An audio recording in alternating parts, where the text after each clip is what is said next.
আমরা সেই প্রজন্ম যারা হাসিনার গুলির সামনে দাঁড়াতে আমরা ভয় পাই না।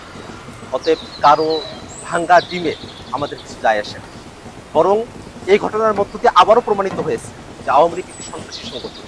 আওয়ামী লীগকে জন্মগতভাবে এবং প্রকৃতিগতভাবে সন্ত্রাসী সংগঠন।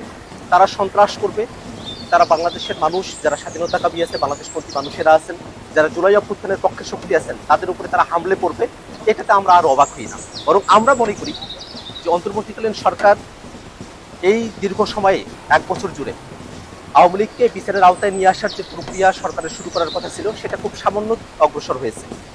আওয়ামী লীগের যেসব সন্ত্রাসীরা বাংলাদেশ থেকে পালিয়ে এসেছে, তারা বিদেশের বিভিন্ন জায়গায় তারা এখনো সন্ত্রাসের সব করছে।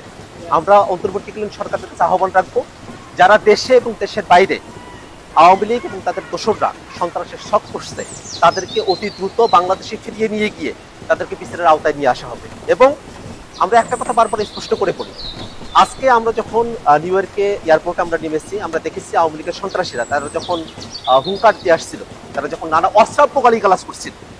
আপনারা জানেন যে আমাদের যুগ্ম সদস্য সচিব তাসিম জারা আপু, তিনি আমাদের সঙ্গে এসেছেন, তাকে উদ্দেশ্য করে নানা ধরনের অশ্রাব্য গালিগালাজ করা হয়েছে, আমাদের উদ্দেশ্য করে অশ্রাব্য গালিগালাজ করা হয়েছে।